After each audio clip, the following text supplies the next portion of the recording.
Yeah, Bluesfantv. I'm here with Minaz. 4-2 win against Wrexham.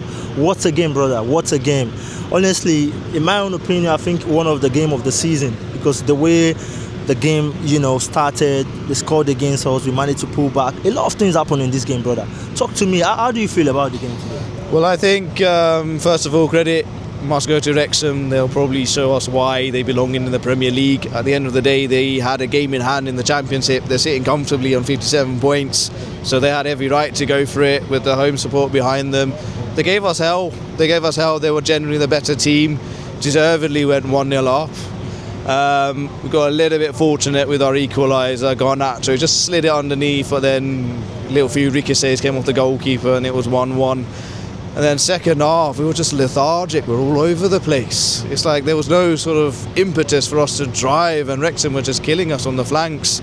Eventually, they went 2-1 up, didn't they? With who was it that scored? Was it Dobson? I can't remember. Oh, the guy from Wrexham. Yeah, it's hard to get this guy's name. No, I forgot who I think Dobson was the one who got sent off, but we'll come on to that part in a bit. But again, nobody decided to close him down. He had the freedom of Wrexham to just have a shot, have a punt. It's like that old classic saying, win a lottery ticket. He took it, scored. I thought that was the end of it. And then, Achimpong gets our equaliser, good finish from him. It's like we only woke up when we were ever losing. That was a problem. Yeah. And then, yes, that horrendous tackle on Garnacho by Dobson, it was a red card. And it did change the game, but even then we looked uncomfortable. Despite it being a man up, all right, we go into extra time. Yeah. It's a bit of confusion. I didn't know if Garnacho scored or put it wide, but he did score, 3-2 up. Thought it'd be comfortable, but then they nearly got an equaliser. Poor goalkeeping. But thankfully, Brunt was offside. And then O'Brien should have scored for Wrexham. Should have made it 3-3 then. And then right at the end, João Pedro glides past the centre half, puts it into bottom left-hand corner. It was, like you said, a classic FA Cup tie. Wrexham, like I said, they'll probably show us why they belong in the Premier League with performances like that. I think they've got every chance to do well in the Premier League, provided they get up. And good luck to them. They certainly put us in our corner. We are very fortunate today. We are very, very fortunate today. Yeah, I mean, talking about, I think the second goal they scored us, it was really, really poor from the defensive line. I don't think we've scored that kind of clinical goal from a rebound this season. And why should we have considered that goal? In my own opinion, if we keep considering that way, it's a big trouble. It's a big, big trouble. The problem we've got today is conceding against Wrexham, Because if the third goal should have counted, it would have been a different story, to be honest. That game would have probably go to penalty, But let's talk about the tactical, part of the game, the way we started, the lineup, the way we played the game. What do you think? I'm not impressed. I'm generally not impressed. It's been Chelsea all season. We have these Jekyll and Hyde moments, yin and yang, hot and cold. That was awful. That was generally one of the worst Chelsea performances I've ever seen for a while. Like I said, we only ever reacted when we were either a goal down or 2-1 down. Why? Why do we only turn up when we're in danger?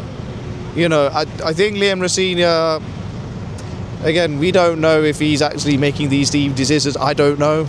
I would like to think if he was in charge fully of this club, would he be making risky sort of decisions and putting our so-called second string team along? If that's our second string, I'm very worried. And I think we probably did show a little bit of disrespect to Wrexham there by doing that, and they nearly took advantage of it. It was all over the place. We couldn't get our passing right. So we were either running into the player or giving our passes straight to the Wrexham players. But you know what? Obviously, when you're coming into a game like this, people expect you to kind of sort of like maybe introduce some young players and sort of things. But at the end of the day, you got to look at the risk of what's going to end the game, because obviously no one is going to think, they're using the second team or whatever.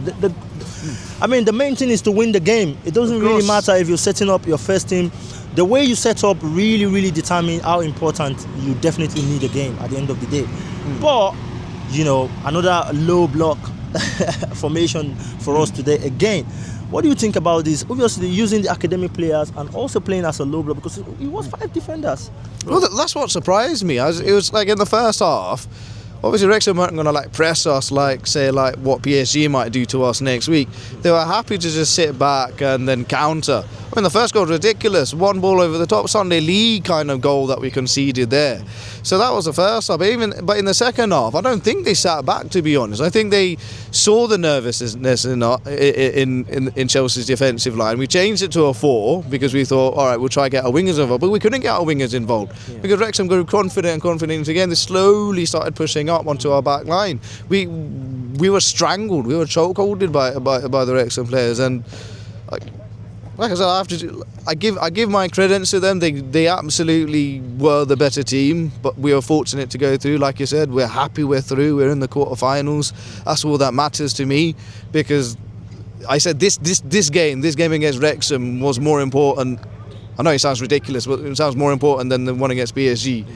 Because at least if we get knocked out by PSG, we've at least got the FA Cup to fall back upon. Yeah, and of course, if we don't make it in PSG, we can still, we still got a game at the Bridge, of course. Exactly. If anything happen at France, we can still come back to the Bridge and make things up.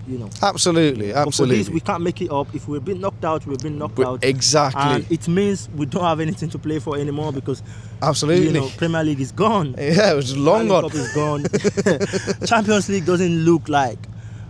I'll be honest. I want there to be a fairy tale in the Champions League, but being realistic, if somehow we get past PSG, we then end up getting Liverpool, and I live in Liverpool. I've got a lot of Liverpool colleagues looking at me going, they're coming for me. They are coming for me. And somehow, even if we bypass Liverpool, because traditionally with Chelsea and Liverpool, whoever has the home game as the last one, they're the ones that usually go through, and we have to play Anfield in the second leg.